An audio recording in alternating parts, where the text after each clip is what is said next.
ಅವಧಿಯಲ್ಲಿ ಸಂಧಿಯ ಅರ್ಥ, ಸಂಧಿಯ ಕಾರ್ಯ, ಸಂಧಿಯ ವಿಧಗಳನ್ನು ಕುರಿತು ಅಧ್ಯಯನವನ್ನು ಮಾಡಿದ್ದೀವಿ. ಆ ಸಂಧಿಯ ವಿಧಗಳಲ್ಲಿ ಎರಡಂತ ತಿಳಿಸಿದ್ದೆ. ಒಂದು ಕನ್ನಡ ಸಂಧಿ, ಎರಡನೇದು ಸಂಸ್ಕೃತ ಸಂಧಿ ಅಂತ. ಕನ್ನಡ ಸಂಧಿ ಎಂದರೆ ಕನ್ನಡ ಮತ್ತು ಕನ್ನಡ ಪದಗಳು, ಅಂದ್ರೆ ಪೂರ್ವ ಪದನೂ ಕನ್ನಡ, ಉತ್ತರ ಪದನೂ ಕನ್ನಡ, ಕನ್ನಡ ಮತ್ತು ಕನ್ನಡ ಪದಗಳು ಸೇರಿ ಆಗುವ ಸಂಧಿಯನ್ನು ಕನ್ನಡ ಸಂಧಿ ಎನ್ನುವರು. ಇಲ್ಲಿ ಒಂದು ಗಮನಿಸಬೇಕಾದ ಅಂಶ, ಇಲ್ಲಿ ನಿಯಮ ಹೇಳ್ತದೆ ಕನ್ನಡ ಮತ್ತು ಕನ್ನಡ ಪದಗಳು, ಆದರೆ ಸಂಸ್ಕೃತ ಪದಗಳು ನಮಗೆ ಮೊದಲಿಂದಲೂ ಬಂದು ಕನ್ನಡದೊಳಗೆ ಬಂದು ಸೇರ್ಯಾವ. ಹೀಗಾಗಿ ಒಮ್ಮೊಮ್ಮೆ ಕನ್ನಡ ಪದಗಳೊಡನೆ ಸಂಸ್ಕೃತ ಪದಗಳು ಸಹಿತ ಸೇರಿದ್ದುಂಟು. ಆದರೆ ಸಂಸ್ಕೃತ ಸಂಧಿಯಲ್ಲಿ ಎರಡೂ ಪದಗಳು ಸಂಸ್ಕೃತನೇ ಆಗಿರುತ್ತವ. ಇದು ಬಹಳ ವಿಶೇಷವಾಗಿ ನೀವು ತಿಳ್ಕೊಳ್ಬೇಕಾಗಿರ್ತಕ್ಕಂಥ. ಕನ್ನಡ ಮತ್ತು ಕನ್ನಡ ಪದಗಳು ಸೇರ್ತವ, ಒಮ್ಮೊಮ್ಮೆ ಕನ್ನಡ ಪದಗಳೊಡನೆ ಸಂಸ್ಕೃತ ಪದಗಳು ಸೇರ್ತವೆ. ಯಾಕಂದ್ರೆ ಸಂಸ್ಕೃತದ ಪ್ರಭಾವ ನಮ್ಮ ಮೇಲೆ ಹೆಚ್ಚದ. ಇಲ್ಲಿ ಉದಾಹರಣೆ ಹೇಳ್ಬೇಕಂದ್ರೆ ನಾವು ಕನ್ನಡ ಸಂಧಿಗಳು ಅಂತ ತಿಳ್ಕೊಂಡು ಲೋಪ, ಆಗಮ, ಆದೇಶ ಅಂತ ಹೇಳ್ತೀವಿ. ಹಂಗ ನೋಡಿದ್ರೆ ಈ ಲೋಪ ಅನ್ನೋ ಪದನೂ ಸಂಸ್ಕೃತ, ಆಗಮ ಅನ್ನೋ ಪದನೂ ಸಂಸ್ಕೃತ, ಆದೇಶ ಅನ್ನೋ ಪದನೂ ಸಂಸ್ಕೃತ. ಅಷ್ಟೇ ಯಾಕೆ, ಸಂಧಿ ಅನ್ನೋ ಪದನೂ ಕೂಡ ಸಂಸ್ಕೃತ. ಹೀಗಾಗಿ ಸಂಸ್ಕೃತ ಪದದ ಅನಿವಾರ್ಯತೆ ಹಿಂದಲಿಂದೂ ನಮ್ಮಲ್ಲಿ ಬಂದಿರತಕ್ಕಂಥದ್ದು ಉಂಟು. ಇಲ್ಲಿ ಈಗ ಕನ್ನಡ ಸಂಧಿಯಲ್ಲಿ ಎಷ್ಟು ವಿಧಗಳವ ಅಂದ್ರೆ, ಕನ್ನಡ ಸಂಧಿಯಲ್ಲಿ 3 ವಿಧಗಳವ. ಒಂದನೇದ್ದು ಲೋಪ ಸಂಧಿ, ಎರಡನೇದ್ದು ಆಗಮ ಸಂಧಿ, ಮೂರನೇದ್ದು ಆದೇಶ ಸಂಧಿ ಅಂತ. ಇಲ್ಲಿ ಹೆಸರೇ ಹೇಳ್ತದ. ಲೋಪ ಅಂತಂದ್ರೆ ಇದ್ದದ್ದು ಬಿಟ್ಟು ಹೋಗೋದು. ಈಗ ನಾವು ಹೇಳ್ತೀವಿ ಎಲ್ಲ ಲೋಪ ಆಗಿದ್ದೆಲ್ಲೋ ಕಾಣಿಸವಲ್ಲೆಲ್ಲ, ನಮ್ದೊಂದು ಪೆನ್ನ ಲೋಪ ಆಗ್ಯದ ಕಾಣಿಸವಲ್ಲು ಅಂದ್ರೆ ಇದ್ದದ್ದು ಬಿಟ್ಟು ಹೋಗೋದೇ ಲೋಪ ಸಂಧಿ. ಇನ್ನ ಹೊಸತಾಗಿ ಬರೋದೇನದಲ್ಲ ಅದು ಆಗಮ ಸಂಧಿ. ಒಂದು ಕೊಟ್ಟು ಒಂದು ತಗೊಳ್ಳೋದೇನದಲ್ಲ ಅದನ್ನ ಆದೇಶ ಸಂಧಿ ಅಂತ ಹೇಳ್ತಾರೆ. ಹಿಂಗ ಕನ್ನಡದಲ್ಲಿ ಲೋಪ ಸಂಧಿ, ಆಗಮ ಸಂಧಿ, ಆದೇಶ ಸಂಧಿ ಅಂತ 3 ವಿಧಗಳವ. ಅದರಲ್ಲಿ ಒಂದೊಂದಾಗಿ ನಾವು ತಿಳಿತಾ ಹೋಗೋಣ. ಒಂದನೇದಾಗಿ ಲೋಪ ಸಂಧಿ ಅಂತ. ನಾನು ಆಗಲೇ ಹೇಳಿದೆ, ಲೋಪ ಸಂಧಿ ಅಂದ್ರೆ ಇದ್ದದ್ದು ಬಿಟ್ಟು ಹೋಗ್ತದ. ಇಲ್ಲಿ ಉದಾಹರಣೆ ನೋಡ್ರಿ, ನಾಡ ಪ್ಲಸ್ ಓಜ, ನಾಡೋಜ. ನಾಡ ಅದಿ ಓಜ ಅಂದಾಗ ಇಲ್ಲಿ ಇರ್ತಕ್ಕಂತಹ ಸ್ವರ ಅ, ಇಲ್ಲಿರ್ತಕ್ಕಂತಹ ಸ್ವರ ಓ. ಈಗ ಇದನ್ನು ಕೂಡಿಸಿ ಬರೆದಾಗ ಇಲ್ಲಿರ್ತಕ್ಕಂತಹ ಅಕಾರ ಲೋಪ ಆಗುತ್ತದ, ಇಲ್ಲಿ ಓಕಾರ ಬಂದು ಸೇರುತ್ತದ. ಪೂರ್ವ ಪದದಲ್ಲಿರುವ ಕೊನೆಯ ಸ್ವರ ಇಲ್ಲಿ ಲೋಪ ಆಗ್ತದ, ಉತ್ತರ ಪದದ ಮೊದಲ ಸ್ವರ ಬಂದು ಇದಕ್ಕೆ ಸೇರ್ತದ. ಅವಾಗ ನಾಡ ಪ್ಲಸ್ ಓಜ ಇದು ಹೋಗಿ ನಾಡೋಜ ಅನ್ನುವಂತಹದ್ದಾಯ್ತು. ಇದು ಅಕಾರ ಲೋಪ ಸಂಧಿ ಅಂತ ಹೇಳ್ತಾರೆ. ಅಂದ್ರೆ ಪೂರ್ವ ಪದದ ಕೊನೆಯ ಸ್ವರ ಇಲ್ಲಿ ಲೋಪ ಆಗ್ತದ. ಅದೇ ರೀತಿಯಾಗಿ ಅಲ್ಲಿ, ಅದಿ, ಅಲ್ಲಿ, ಅಲ್ಲಲ್ಲಿ. ಇಲ್ಲಿ ಪೂರ್ವ ಪದದ ಕೊನೆಯಲ್ಲಿರುವಂತ ಈಕಾರ ಲೋಪ ಆಗ್ತದ, ಈ ಅ ಬಂದು ಇಲ್ಲಿ ಸೇರುತ್ತದ, ಅದು ಅಲ್ಲಲ್ಲಿ ಅಂತ ಆಗ್ತದ. ಹಿಂಗ ಸ್ವರದ ಮುಂದೆ ಸ್ವರ ಬಂದು ಸಂಧಿಯಾಗುವಾಗ ಪೂರ್ವ ಪದದ ಕೊನೆಯ ಸ್ವರವು ಅರ್ಥ ಕೆಡದಿದ್ದ ಪಕ್ಷದಲ್ಲಿ ಮಾತ್ರ ಲೋಪವಾಗುವುದು. ಇದನ್ನು ಲೋಪ ಸಂಧಿ ಎನ್ನುವರು. ನೋಡಿ, ಸ್ವಲ್ಪ ಗಮನವಿಡಿ. ಸ್ವರದ ಮುಂದೆ ಸ್ವರ ಬರ್ತದ, ಆಗ ಪೂರ್ವ ಪದದ ಕೊನೆಯ ಸ್ವರ ಲೋಪ ಆಗುತ್ತದ. ಯಾವಾಗ ಅಂದ್ರೆ ಅರ್ಥ ಕೆಡದಿದ್ದ ಪಕ್ಷದಲ್ಲಿ ಮಾತ್ರ ಲೋಪ ಆಗ್ತದ. ಇಲ್ಲಿ ಸುತ್ತು ಅದಿಕು ಓಲೆ, ಸುತ್ತೋಲೆ. ಇಲ್ಲಿ ಪೂರ್ವ ಪದದ ಕೊನೆಯಲ್ಲಿ ಊಕಾರ ಇದ್ರೆ ಇಲ್ಲಿ ಓಕಾರದ ಪೂರ್ವ ಪದದ ಕೊನೆಯ ಸ್ವರ ಊ, ಇದು ಲೋಪ ಆಯಿತು, ಇದು ಸುತ್ತೋಲೆ ಆಯಿತು. ಅದೇ ರೀತಿಯಾಗಿ ಬೇರೆ ಅದಿಕು ಒಬ್ಬ, ಬೇರೊಬ್ಬ ಅಂತ ಆಯ್ತು. ಪೂರ್ವ ಪದದ ಕೊನೆಯಲ್ಲಿರುವ ಏಕಾರ ಲೋಪ ಆಗಿ ಉತ್ತರ ಪದದ ಓಕಾರ ಬಂದು ಸೇರುತ್ತದೆ, ಅದು ಬೇರೊಬ್ಬ ಅಂತಾಯ್ತು. ಇಲ್ಲಿ ನೋಡ್ರಿ, ಊರು ಅದಿಕೂರು, ಊರೂರು ಅಂತಾಯ್ತು. ಪೂರ್ವ ಪದದ ಕೊನೆಯ ಊಕಾರ ಇಲ್ಲಿ ಲೋಪ ಆಯಿತು. ಹೀಗೆ ಪೂರ್ವ ಪದದ ಕೊನೆಯಲ್ಲಿರುವ ಸ್ವರನೇ ಲೋಪ ಆಗ್ತಾವ ಅನ್ನೋದು ನಿಮ್ಗ ಗೊತ್ತಿರಲಿ. ಅದಕ್ಕೆ ಒಮ್ಮೊಮ್ಮೆ ಹೇಗೆ ಕೇಳ್ತಾರಪ್ಪ ಅಂತಂದ್ರೆ ಪರೀಕ್ಷೆಯಲ್ಲಿ ಬರೀ ಲೋಪ ಸಂಧಿ ಅಂತ ಅಷ್ಟೇ ಅಲ್ಲ, ಯಾವ ಕಾಲ ಲೋಪ ಒಂದು ಯಾವ್ದಾದ್ರು ಉದಾಹರಣೆ ಕೊಟ್ಟು, ಈ ಉದಾಹರಣೆ ನಾಡೋಜ ಅಂತ ಕೊಟ್ಟು ಇದು ಈ ಕಾರ ಲೋಪ, ಊಕಾರ ಲೋಪ, ಓಕಾರ ಲೋಪ, ಅಕಾರ ಲೋಪ ಅಂತ ಪ್ರಶ್ನೆ ಕೇಳ್ತಾರೆ. ಇಲ್ಲಿ ಯಾವಾಗ ಪೂರ್ವ ಪದದ ಕೊನೆಯ ಸ್ವರನೇ ಲೋಪ ಆಗಿರುತ್ತದ. ಹಿಂಗ ಸ್ವರದ ಮುಂದೆ ಸ್ವರ ಬಂದು ಸಂಧಿಯಾಗುವಾಗ ಪೂರ್ವ ಪದದ ಕೊನೆಯ ಸ್ವರವು ಅರ್ಥ ಕೆಡದಿದ್ದ ಪಕ್ಷದಲ್ಲಿ ಮಾತ್ರ ಲೋಪವಾಗುತ್ತದೆ. ಇದನ್ನು ಲೋಪ ಸಂಧಿ ಅಂತ ಕರೀತಾರೆ. ನಾನು ಹೇಳಬೇಕಾದಾಗ ಒಂದು ಮಾತನ್ನ ಹೇಳಿದೆ, ಅರ್ಥ ಕೆಡದಿದ್ದ ಪಕ್ಷದಲ್ಲಿ, ಅದು ಬಹಳ ಮುಖ್ಯವಾಗಿರತಕ್ಕಂಥ. ಈಗ ಇಲ್ಲಿ ಒಂದು ಉದಾಹರಣೆ ಬರ್ತೀನಿ. ಕೆರೆ ಅಲ್ಲಿ ಇದನ್ನ ಲೋಪ ಸಂಧಿ ಮಾಡಿದಾಗ ಪೂರ್ವ ಪದದ ಕೊನೆಯ ಸ್ವರ ಏಕಾರವನ್ನ ಲೋಪ ಮಾಡಿದ್ರೆ ಕೆರಲ್ಲಿ ಅಂತ ಆಗಿಬಿಡುತ್ತದೆ. ಕೆರಲ್ಲಿ ಅಂತಾದಾಗ ಇದು ಅರ್ಥ ಕೆಟ್ಟಿತ್ತು, ಯಾವ ಅರ್ಥನೂ ಕೂಡ ಇದಕ್ಕೆ ಬರೋದಿಲ್ಲ. ಹಿಂಗ ಅರ್ಥ ಕೆಡಬಾರದು. ಇಂಥ ಅರ್ಥ ಕೆಡುವಂತಹ ಸಂದರ್ಭದಲ್ಲಿ ನಾವು ಏನು ಮಾಡಬಾರದು, ಲೋಪ ಸಂಧಿಯನ್ನ ಮಾಡಬಾರದು. ಅದಕ್ಕೆ ಸ್ವರದ ಮುಂದೆ ಸ್ವರವೊಂದು ಸಂಧಿ ಆಗ್ತದ, ಅರ್ಥ ಕೆಡದಿದ್ದ ಪಕ್ಷದಲ್ಲಿ ಮಾತ್ರ ಲೋಪವಾಗುವುದೇ ಲೋಪ ಸಂಧಿ ಅಂತ ಹೇಳ್ತಾರೆ. ಇಲ್ಲೇ ನಮಗೊಂದು ವಿಚಾರ ಗೊತ್ತಾಯ್ತು. ಇಂತಹ ಅರ್ಥ ಕೆಡೋ ಸಂದರ್ಭದಾಗ ನಾವು ಏನು ಮಾಡಬೇಕು ಅಂದ್ರೆ ಯ ಅಥವಾ ವಕಾರವನ್ನ ಆಗಮ ಮಾಡಿಕೊಳ್ತೀವಿ. ಯಾವಾಗ ನಮ್ಮ ಈ ಪದದಲ್ಲಿ ಅರ್ಥ ಕೆಡಲಿಕ್ಕತ್ತೋ ಆಗ ಅರ್ಥ ಕೆಡುವಾಗ ಯಾವುದಾದ್ರೂ ಒಂದು ಸಹಾಯ ಕೇಳ್ತೀವಿ, ಆಗ ಯ ಅಥವಾ ವಕಾರವನ್ನ ಆಗಮ ಮಾಡಿಕೊಳ್ತೀವಿ. ಅದನ್ನೇ ಆಗಮ ಸಂಧಿ ಅಂತ ಹೇಳ್ತಾರೆ. ಅಂದ್ರೆ ಆಗಮ ಸಂಧಿಯ ನೇಮನೆ ಸರಳ. ಹೆಂಗಪ್ಪ ಅಂದ್ರೆ ಸ್ವರದ ಮುಂದೆ ಸ್ವರ ಬಂದು ಸಂಧಿಯಾಗುವಾಗ ಲೋಪ ಸಂಧಿ ಮಾಡಿದರೆ ಅರ್ಥ ಕೆಡುವಂತಿದ್ದ ಪಕ್ಷದಲ್ಲಿ ಯ ಅಥವಾ ವಕಾರವನ್ನು ಆಗಮ ಮಾಡಿಕೊಳ್ಳುವುದಕ್ಕೆ ಆಗಮ ಸಂಧಿ ಎನ್ನುವರು. ಅಂದ್ರೆ ಇಲ್ಲಿ ಲೋಪ ಸಂಧಿ ಮಾಡಿದಾಗ ಯಾವಾಗ ಅರ್ಥ ಕೆಡುತ್ತದಲ್ಲ, ಆ ಅರ್ಥ ಕೆಡುವ ಸಂದರ್ಭದಲ್ಲಿ ನಾವು ಯ ಅಥವಾ ವಕಾರವನ್ನ ಆಗಮ ಮಾಡಿಕೊಳ್ಳುತ್ತೀವಿ. ಅದನ್ನೇ ಆಗಮ ಸಂಧಿ ಎಂದು. ಆಗಲೇ ಉದಾಹರಣೆ ಹೇಳಬೇಕಾದಾಗ ಕೆರೆ ಅಲ್ಲಿ ಕೆರಲ್ಲಿ ಅಂದಾಗ ಅರ್ಥ ಕೆಟ್ಟಿತ್ತು. ಅವಾಗಿಂತ ಅರ್ಥ ಕೆಡೋ ಟೈಮ್ ಒಳಗ ಯವನ್ನ ಆಗಮ ಮಾಡಿಕೊಂಡಿವಿ, ಅದಕ್ಕೆ ಇದು ಆಗಮ ಸಂಧಿ ಅಂತಾಯ್ತು. ಇಲ್ಲಿ ಆಗಮ ಸಂಧಿಯಲ್ಲಿ ಎರಡು ವಿಧಗಳವ. ಯವನ್ನ ಆಗಮ ಮಾಡಿಕೊಂಡ್ರೆ ಯಕಾರಾಗಮ ಸಂಧಿ, ವವನ್ನ ಆಗಮ ಮಾಡಿಕೊಂಡ್ರೆ ವಕಾರಾಗಮ ಸಂಧಿ ಅಂತ ಆಗಮ ಸಂಧಿಯಲ್ಲಿ ಎರಡು ವಿಧಗಳವ. ಇದು ಯಕಾರ ವಕಾರ ಎಲ್ಲರಿಗೂ ಸಹಜವಾಗಿ ಗೊತ್ತಿರ್ತದ. ಇದು ಸಹಜವಾಗಿ ನಾವು ಯ ಬಳಸಲಿ ಯನೇ ಬಳಸ್ತೀವಿ, ವ ಬಳಸಲಿ ವನೇ ಬಳಸ್ತೀವಿ. ಈ ಉದಾಹರಣೆ ಕಿಡಿಕೆ ಅದಿಕ್ ಅನ್ನು ಕಿಡಿಕಿಯನ್ನು, ಇದು ಯಕಾರಾಗಮ. ನೆಲ ಅದಿಕ್ ಅನ್ನು ನೆಲವನ್ನು, ಇದು ವಕಾರಾಗಮ. ಗಿಡ ಅದಿಕ್ ಅನ್ನು ಗಿಡವನ್ನು, ಇದು ವಕಾರಾಗಮ. ಕೆರೆ ಪ್ಲಸ್ ಅಲ್ಲಿ ಕೆರೆಯಲ್ಲಿ, ಇದು ಯಕಾರಾಗಮ. ಹಿಂಗ ಯ ಬಳಸಲಿ ಯನೇ ಬಳಸ್ತೀವಿ, ವ ಬಳಸಲಿ ವನೇ ಬಳಸ್ತೀವಿ. ಆದರೂ ಸಹಿತ ಪರೀಕ್ಷಾ ದೃಷ್ಟಿಯಿಂದ, ಜ್ಞಾನದ ದೃಷ್ಟಿಯಿಂದ ನಿಮಗೆ ಎಲ್ಲಿ ಯ ಬರಬೇಕು, ಎಲ್ಲಿ ವಕಾರ ಬರಬೇಕು ಅನ್ನೋದು ಗೊತ್ತಿರಲಿ ಅನ್ನೋ ಕಾರಣಕ್ಕಾಗಿ ಇಲ್ಲಿ ಒಂದು ವಿಚಾರವನ್ನ ನಿಮಗೆ ತಿಳಿಸ್ತೇನೆ. ಈಗ ನೋಡ್ರಿ, ಪೂರ್ವ ಪದದ ಕೊನೆಯಲ್ಲಿ ಯಾವ ಸ್ವರವ? ಕಾ ಅದಿಕ್ ಅದೇ ಕಾಯದೆ, ಗತಿ ಅದಿಕ್ ಅದೇ ಗತಿ ಅದಿಕ್ ಅನ್ನೋ ಗತಿಯನ್ನು, ಇಲ್ಲಿ ಆಕಾರ, ಇಲ್ಲಿ ಈಕಾರ, ಇಲ್ಲಿ ಈಕಾರ, ಇಲ್ಲಿ ಏಕಾರ, ಇಲ್ಲಿ ಏಕಾರ, ಇಲ್ಲಿ ಐಕಾರ.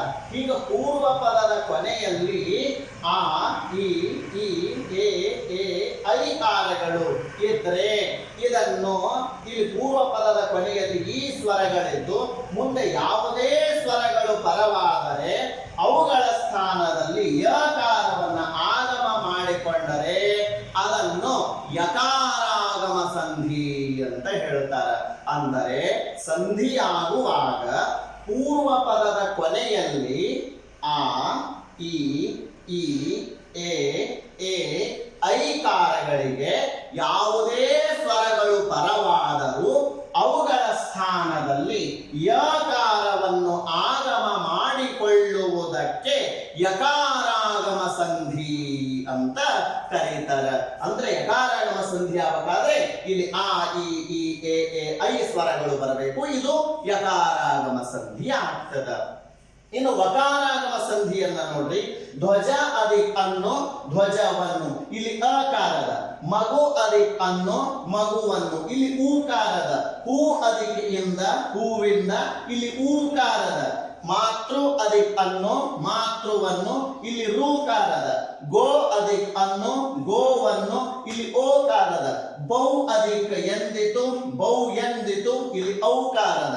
ಅಂದ್ರೆ ಪೂರ್ವ ಪದದ ಕೊನೆಯಲ್ಲಿರುವ ಅ, ಉ, ಉ, ರು, ಓ, ಔಕಾರಗಳಿಗೆ ಯಾವುದೇ ಸ್ವರಗಳು ಪರವಾದರೂ ಅವುಗಳ ಸ್ಥಾನದಲ್ಲಿ ವಕಾರವನ್ನು ಆಗಮ ಮಾಡಿಕೊಳ್ಳುವುದಕ್ಕೆ ವಕಾರಾಗಮ ಸಂಧಿ ಎನ್ನುವರು. ಅಂದರೆ ಪೂರ್ವ ಪದದ ಕೊನೆಯಲ್ಲಿ ಅ, ಉ, ರು, ಓ, ಔಕಾರಗಳಿಗೆ ಯಾವುದೇ ಸ್ವರ ಪರವಾದರೂ ಅಲ್ಲಿ ವಕಾರ ಆಗಮ ಆಗುತ್ತದ. ಇದನ್ನ ವಕಾರಾಗಮ ಸಂಧಿ ಅಂತ ಕರೀತಾರೆ. ಹಿಂಗ ಆಗಮ ಸಂಧಿಯಲ್ಲಿ ಯಕಾರಾಗಮ ಮತ್ತು ವಕಾರಾಗಮ ಅಂತ ಎರಡು ವಿಧಗಳು. ನೀವು ಯ ಮಾಡಲು ಯಕಾರನೆ ಮಾಡ್ತೀರಿ, ವ ಮಾಡಲು ವಕಾರನೆ ಮಾಡ್ತೀರಿ, ಆದ್ರೂ ನಿಯಮ ಗೊತ್ತಿರಲಿ. ಈ ನಿಯಮನೇ ಒಮ್ಮೆಮ್ಮೆ ತಪ್ಪಾಗ್ತಕ್ಕಂತಹ ಸಂದರ್ಭಗಳು. ಇಲ್ಲಿ ಉದಾಹರಣೆ ನೋಡ್ರಿ. ಆ ಅದಿಕ್ ಉಂಗುರ, ಆ ಉಂಗುರ, ಇಲ್ಲಿ ಆಕಾರ ಇದ್ರೆ ಯಕಾರ ಬರ್ಬೇಕಂತ ಹೇಳಿ, ಆದ್ರೆ ಇಲ್ಲೇನು ಬರ್ತದ? ವಕಾರ ಬರ್ತಾವ. ಇಂತಹ ಅಪವಾದಗಳು ಇಲ್ಲಿ ಆಗತಕ್ಕಂಥದ್ದು. ಅದೇ ರೀತಿ ನೋ ಅದಿಕ್ ಇಸು, ನೋ ಇಸು ಅಂದಾಗ ಓಕಾರ ಇದ್ದಾಗ ಓಕಾರ ಬರ್ಬೇಕಂತ ಹೇಳಿನಿ, ಆದರೆ ಇಲ್ಲಿ ಯಕಾರ ಬರ್ತದ. ಇಂತಹ ಅಪವಾದಗಳನ್ನ ಬಿಟ್ರೆ ಉಳಿದಂತೆ ಏನದಪ್ಪ ಅಂತ ಕೇಳಿದ್ರೆ ಸಾಮಾನ್ಯವಾಗಿ ಯ ಬರಲಿ ಯನೆ ಬರ್ತದ, ವ ಬರಲಿ ವನೆ ಬರ್ತದ. ಹಿಂಗ ಆಗಮ ಸಂಧಿಯ ಬಗ್ಗೆ ಇಷ್ಟು ತಿಳ್ಕೊಂಡ್ರೆ ಸಾಕು. ಇನ್ನ ಮುಂದಿನ ಸಂಧಿ ಆದೇಶ ಸಂಧಿಯ ಬಗ್ಗೆ ತಿಳಿದುಕೊಳ್ಳೋಣ. ನಾನು ಆಗಲೇ ಹೇಳಿದೆ, ಆದೇಶ ಸಂಧಿ ಅಂದ್ರೆ, ಆದೇಶ ಅಂದ್ರೆ ಒಂಥರದ ಎಕ್ಸ್ಚೇಂಜ್ ಆಫರ್, ಒಂದು ಕೊಟ್ಟು ಒಂದು ತಗೊಳ್ಳೋದು, ಇದನ್ನ ಆದೇಶ ಸಂಧಿ ಅಂತ. ಎದ್ದದ್ದು ಬಿಟ್ಟು ಹೋಗೋದು ಲೋಪ, ಹೊಸದಾಗಿ ಬರೋದು ಆಗಮ, ಒಂದು ಕೊಟ್ಟು ಒಂದು ತಗೊಳ್ಳೋದು ಏನದಲ್ಲ ಇದು ಆದೇಶ. ಈ ಆದೇಶ ಸಂಧಿಯ ನಿಯಮನ ಹೇಳ್ತದ, ಸಂಧಿಯಾಗುವಾಗ ಉತ್ತರ ಪದದ ಆದಿಯಲ್ಲಿರುವ ವ್ಯಂಜನದ ಸ್ಥಾನದಲ್ಲಿ ಬೇರೊಂದು ಅಕ್ಷರ ಬರುವುದೇ ಆದೇಶ ಸಂಧಿ. ಎಲ್ಲಿದಪ್ಪ ಅಂದ್ರೆ ಉತ್ತರ ಪದದಲ್ಲಿರುವ ವ್ಯಂಜನಗಳಿಗೆ ಬೇರೊಂದು ಅಕ್ಷರ ಬರ್ತದ, ಇದನ್ನ ಆದೇಶ ಸಂಧಿ ಅಂತಾರೆ. ಅಂದ್ರೆ ಉತ್ತರ ಪದದಲ್ಲಿರುವ ಒಂದು ವ್ಯಂಜನಾಕ್ಷರದ ಬದಲಾಗಿ ಮತ್ತೊಂದು ವ್ಯಂಜನಾಕ್ಷರ ಬರುವುದೇ ಆದೇಶ ಸಂಧಿ. ಈ ಆದೇಶ ಸಂಧಿಯಲ್ಲಿ ಮೂರು ವಿಧಗಳವ. ಅವುಗಳೆಂದರೆ ಗದವಾದೇಶ ಸಂಧಿ, ವಕಾರಾದೇಶ ಸಂಧಿ, ಚ ಜಕಾರಾದೇಶ ಸಂಧಿ ಅಂತ ಆದೇಶ ಸಂಧಿಯಲ್ಲಿ ಮೂರು ವಿಧಗಳವ. ಅದರೊಳಗ ಒಂದನೇದ್ದು ನೋಡೋಣ, ಗದವಾದೇಶ ಸಂಧಿ. ಇಲ್ಲಿ ಉದಾಹರಣೆಯನ್ನ ಗಮನಿಸ್ರಿ. ಅಡಿ ಅದಿಕ್ ಕಲ್ಲು, ಅಡಿಗಲ್ಲು. ಮೇರೆ ಅದಿಕ್ ತಪ್ಪು, ಮೇರೆ ದಪ್ಪು. ಬೆನ್ನ ಅದಿಕ್ ಪತ್ತು, ಬೆಂಬತ್ತು. ಉತ್ತರ ಪದದಲ್ಲಿರುವ ಕ, ತ, ಪಗಳಿಗೆ, ಅಂದ್ರೆ ಉತ್ತರ ಪದದಲ್ಲಿ ಕ, ತ, ಪಗಳು ಬಂದಾವ. ಈ ಕ, ತ, ಪಗಳಿಗೆ ಇಲ್ಲಿ ಗ, ದ, ಬಗಳು ಬಂದಾವ. ಕದ ಬದಲಾಗಿ ಗ, ತದ ಬದಲಾಗಿ ದ, ಪದ ಬದಲಾಗಿ ಬ. ಒಂದನೇ ಅಕ್ಷರಗಳಾದ ವರ್ಗೀಯ ವ್ಯಂಜನದ ಒಂದನೇ ಅಕ್ಷರಗಳಾಗಿರ್ತಕ್ಕಂಥ ಕ, ತ, ಪಗಳಿಗೆ ಮೂರನೇ ವ್ಯಂಜನಾಕ್ಷರಗಳಾದ ಗ, ದ, ಬಗಳು ಆದೇಶವಾಗಿ ಬರುವುದೇ ಗದವಾದೇಶ ಸಂಧಿ. ಇಲ್ಲಿ ಗ, ದ, ಬಗಳು ಆದೇಶವಾಗಿ ಬರ್ತವ, ಅದಕ್ಕ ಇದನ್ನ ಗದವಾದೇಶ ಸಂಧಿ ಅಂತ ಕರೀತಾರೆ. ಉತ್ತರ ಪದದ ಕ, ತ, ಪಗಳಿಗೆ ಗ, ದ, ಬಗಳು ಆದೇಶವಾಗಿ ಬರುವುದೇ ಗದವಾದೇಶ ಸಂಧಿ. ಹೆಚ್ಚಿನ ಉದಾಹರಣೆ ಅಂದ್ರೆ ಮಳೆ ಅಧಿಕ ಕಾಲ, ಮಳೆಗಾಲ. ಮೈ ಅಧಿಕ ತೊಳೆ, ಮೈ ತೊಳೆ. ಕೃಪೆ ಅಧಿಕ ತೋರು, ಕೃಪೆ ದೋರು ಅಂತ. ಹಿಂಗ ಕ, ತ, ಪಗಳಿಗೆ ಗ, ದ, ಬಗಳು ಆದೇಶವಾಗಿ ಬರುವುದೇ ಗದವಾದೇಶ ಸಂಧಿ. ಇನ್ನು ಆದೇಶ ಸಂಧಿಯಲ್ಲಿ ಎರಡನೇದ್ದು ನೋಡ್ರಿ, ವಕಾರಾದೇಶ ಸಂಧಿ. ಇಲ್ಲಿ ಉದಾಹರಣೆ, ಕೆನೆ ಅಧಿಕ ಪಾಲು, ಕೆನೆವಾಲು. ಇಲ್ಲಿ ಪದ ಬದಲಿ ವ ಬಂತು. ಅದೇ ರೀತಿ ಎಳೆ ಅಧಿಕ ಬಳ್ಳಿ ಎಳೆ ಒಳ್ಳಿ, ಇಲ್ಲಿ ಬದ ಬದಲಿ ವ ಬಂತು. ಮೆಲ್ ಅಧಿಕ ಮಾತು ಮೆಲ್ವಾತು, ಮದ ಬದಲಿ ವ ಬಂತು. ಅಂದರೆ ಉತ್ತರ ಪದದಲ್ಲಿರುವ ಪ ಬ ಮಗಳಿಗೆ ವಕಾರ ಆದೇಶವಾಗಿ ಬರುವುದನ್ನು ವಕಾರಾದೇಶ ಸಂಧಿ ಅಂತ ಕರೀತಾರೆ. ಅಂದರೆ ಪ ಬ ಮಗಳಿಗೆ, ಎಲ್ಲಿಯ ಪ ಬ ಮ, ಉತ್ತರ ಪದದ ಪ ಬ ಮಗಳಿಗೆ ವಕಾರ ಆದೇಶವಾಗಿ ಬರುವುದೇ ವಕಾರಾದೇಶ ಸಂಧಿ. ಈಗ ಇದು ಹಳೆಗನ್ನಡದಲ್ಲಿ ಸಾಕಷ್ಟುಗಳನ್ನ ಕಾಣ್ತೀವಿ. ಒಂದು ಕಡೆ ರನ್ನ ಹೇಳ್ತಾನ, ದಡಿಗ ವೆಣಂಗಳಂ ದಾಂಟಿ ದಾಂಟಿ ಅಂತ ಹೇಳ್ತಾನೆ. ಅಲ್ಲಿ ದಡಿಗ ವೆಣ, ದಡಿಗ ಅಧಿಕ ಪೆಣ ದಡಿಗ ವೆಣ, ಪದ ಬದಲಿ ಏನು ಬಂತು ವ ಬಂತು. ಉತ್ತರ ಪದದ ಪದ ಬದಲಿ ವ ಬಂತು. ಒಂದು ಕಡೆ ಕುಮಾರವ್ಯಾಸ ಹೇಳ್ತಾನೆ ತನ್ನ ಭಾರತದಲ್ಲಿ, ನಡೆವೆಣ ನೆದರಿದ್ರನು ನಡೆವೆಣ ಅಂತ, ನಡೆ ಅಧಿಕ ಪೆಣ ನಡೆವೆಣ ಅಂತ ಹೇಳ್ತಾರೆ. ಹಿಂಗ ಪದ ಬದಲಿ ಏನು ಬಂತು ವ ಬಂತು. ಹಿಂಗ ಪ ಬ ಮಗಳಿಗೆ ವಕಾರ ಆದೇಶವಾಗಿ ಬರುವುದೇ ವಕಾರಾದೇಶ ಸಂಧಿ. ಈಗ ಗದಪಾದೇಶ ಸಂಧಿಯನ್ನ ತಿಳ್ಕೊಂಡ್ರಿ, ವಕಾರಾದೇಶ ಸಂಧಿಯನ್ನ ತಿಳ್ಕೊಂಡ್ರಿ. ಇನ್ನ ಮುಂದಿನ ಸಂಧಿ ಯಾವುದು? ಚ ಛ ಜಕಾರಾದೇಶ ಸಂಧಿ. ತಾವೆಲ್ಲ ಅಗದಿ ಪ್ರಸಿದ್ಧವಾದ ಒಂದು ಹಾಡು ಕೇಳಿರ್ಬೋದು, ಇಂಚರವೇ ಇಂಚರವೇ ಅಂತ. ಆ ಇಂಚರ ಅನ್ನುವಂತಹ ಹಾಡು, ಆ ಇಂಚರ ಇದು ಯಾವ ಸಂಧಿ? ಇತ್ತೀಚೆಗೆ ಪರೀಕ್ಷೆಗಳಲ್ಲಿ ಇದು ಬಹಳ ಕೇಳಲಿಕ್ಕತ್ತಾರೆ. ಯಾವುದಾದ್ರೂ ಒಂದು ಪ್ರಸಿದ್ಧವಾದ ಹಾಡನ್ನ ಕೊಟ್ಟು ಆ ಹಾಡಿನ ಮೂಲಕವಾಗಿ ಯಾವುದಾದ್ರೂ ಒಂದು ಉದಾಹರಣೆಯನ್ನ ಎತ್ತಿ ಅದರಲ್ಲಿಯ ವ್ಯಾಕರಣಾಂಶವನ್ನ ಕೇಳುವುದು ಅಂತ. ಒಂದು ಕಡೆ ಕೇಳಿದ್ರು, ತಾಯೆ ಬಾರ ಮಗವ ತೋರ ಕನ್ನಡಿಗರ ಮಾತೆ. ಇಲ್ಲಿ ಕನ್ನಡಿಗ ಎಂಬುದು ಕೃದಂತ ತದಿತಾಂತ ಅವ್ಯಯ ಅಂತ ಹಿಂಗ ಪ್ರಶ್ನೆಗಳು, ಹಾಡುಗಳನ್ನ ಕೊಟ್ಟು ಆಮೇಲೆ ಒಂದು ಪ್ರಶ್ನೆಗಳನ್ನ ಕೇಳ್ತಕ್ಕಂಥದ್ದು, ನೋಂಟು ಅನ್ನೋದು ಹಂಗ ಪ್ರಶ್ನೆಗಳು ಬರ್ತಕ್ಕಂಥದ್ದು ಇರುತ್ತದೆ. ಅದೇ ರೀತಿ ಇಂಚರ, ಇಲ್ಲಿ ಸ್ವಲ್ಪ ಗಮನಿಸ್ರಿ, ಇನ್ ಅಧಿಕ ಸರ ಇಂಚರ, ಇಲ್ಲಿ ಸದ ಬದಲಿ ಚ ಬಂತು. ಇನ್ನು ಇರ್ ಅಧಿಕ ಸಾಸಿರ ಇರ್ಛಾಸಿರ, ಇಲ್ಲಿ ಸದ ಬದಲಿ ಛ ಬಂತು. ಇಲ್ಲಿ ಸಣ್ಣ ಛ ಬಂದ್ರೆ ಇಲ್ಲಿ ದೊಡ್ಡ ಛ, ಅಂದ್ರೆ ಅಲ್ಪ ಪ್ರಾಣ ಮಹಾಪ್ರಾಣ. ಇನ್ನು ಮುನ್ನ ಪ್ಲಸ್ ಸೆರಗು ಮುಂಜರಗು. ಇಲ್ಲಿ ಮುಂಜರಗು ಅನ್ನತಕ್ಕಂತಹ ಪದ ಪ್ರಾಚೀನ ಕಾಲದಿಂದಲೂ ಬಂದಿರತಕ್ಕಂತಹದ್ದು ನಾವು ನೋಡ್ತೀವಿ. ಒಂದು ಕಡೆ ಕುಮಾರವ್ಯಾಸ ತನ್ನ ಭಾರತದಲ್ಲಿ ಹೇಳ್ತಾನ, ಎಂದೊಡರ್ಜುನ ನಗುತರ ತವನು ಮುಂದೆ ನಾಲ್ಕೆಂಟಡಿಯನು ಕಲು ಕೊಂದನಿ ಸಾರಥಿಯನುತ ಸಂವರಿಸಿ ಮುಂಜರಗ. ಮುಂಜರಗ ಅನ್ನುವ ಪದವನ್ನ ಕುಮಾರವ್ಯಾಸ ಬಳಸ್ತಾರೆ. ಪ್ರಾಚೀನ ಕಾಲದಲ್ಲಿ ಈ ಪದಗಳು ಬಳಕೆಯಾಗ್ತಕ್ಕಂಥದ್ದನ್ನು ನಾವು ನೋಡ್ತೀವಿ. ಮುನ್ನ ಅಧಿಕ ಸೆರಗ ಮುಂಜರಗ ಅಂದ್ರೆ ಸದ ಬದಲಿ ಜ ಬಂತು. ಅಂದರೆ ಉತ್ತರ ಪದದಲ್ಲಿರೋದು ಎಲ್ಲ ಕಡೆನೂ ಸನೆ. ಆ ಸಕಾರಕ ಒಮ್ಮೆ ಚ ಒಮ್ಮೆ ಚ ಒಮ್ಮೆ ಜ ಬಂದ್ರೆ ಇದನ್ನ ಚ ಛ ಜಕಾರಾದೇಶ ಸಂಧಿ ಅಂತ ಕರೀತಾರೆ. ಹಿಂಗ ಆದೇಶ ಸಂಧಿಯಲ್ಲಿ ಗದವಾದೇಶ ಸಂಧಿ, ವಕಾರಾದೇಶ ಸಂಧಿ, ಚ ಛ ಜಕಾರಾದೇಶ ಸಂಧಿ ಅಂತ 3 ವಿಧಗಳು. ಇನ್ನು ಉಳಿದ ಸಂಧಿಗಳನ್ನ ಮುಂದಿನ ಅವಧಿಯಲ್ಲಿ ನೋಡೋಣ. ಈಗ ಪ್ರತಿಯೊಬ್ಬರು ಕೂಡ ಈ ವಿಡಿಯೋನ ಲೈಕ್ ಮಾಡಿ, ಇದನ್ನ ಎಲ್ಲರೂ ಕೂಡ ಸಬ್ಸ್ಕ್ರೈಬ್ ಆಗಲಿ, ಶೇರ್ ಮಾಡಲಿ ಅಂತ ಹೇಳ್ತಾ ಇಂದಿನ ಪಾಠವನ್ನು ಮುಗಿಸ್ತೇನೆ. ನಮಸ್ಕಾರ.